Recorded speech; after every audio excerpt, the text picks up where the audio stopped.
Alam nyo ba ang free radicals nagsisimula sa process of food digestion? What are free radicals? Free radicals are unpaired molecules due to acidity, poor oxygen, and chemicals in the food that we eat. Kasi yung kinakain natin, may preservative, may pesticide, may fungicide, may herbicide, walang nutrients, no? May growth hormone, may steroid, may antibiotic. Sumisira ng cells yun. Sa process of food digestion niya, million cells nang nasisira eh. At alam nyo ba, pag nagpa-lab kayo at nagpa-doktor kayo, kala nyo, nun lang kayo nagka-stage 1 cancer? Nun lang kayo nagkabukol sa matres? Nun lang kayo nagkabukol sa suso? No! It took several years for illness to develop.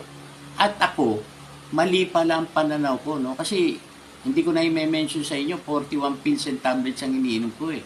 Pero yung pala, mga iniinom ko are specific antioxidant. Pagaya nung pang-sugar ko, tumaas ang sugar ko when I was 70. So, bumili ako ng 7 antioxidant para makontrol ang sugar ko. Pang-sugar lang pala yun.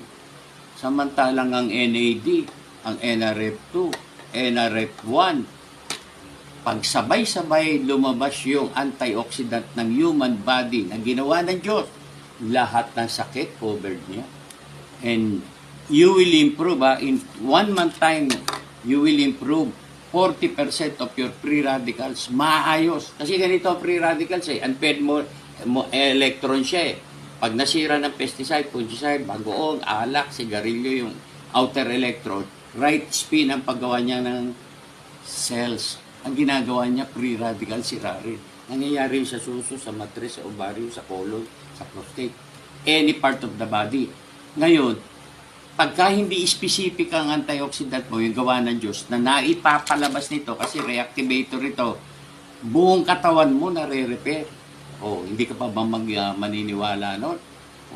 Nasisira ang cells natin eh. Kaya you have to try this at all costs, by all means, without pain.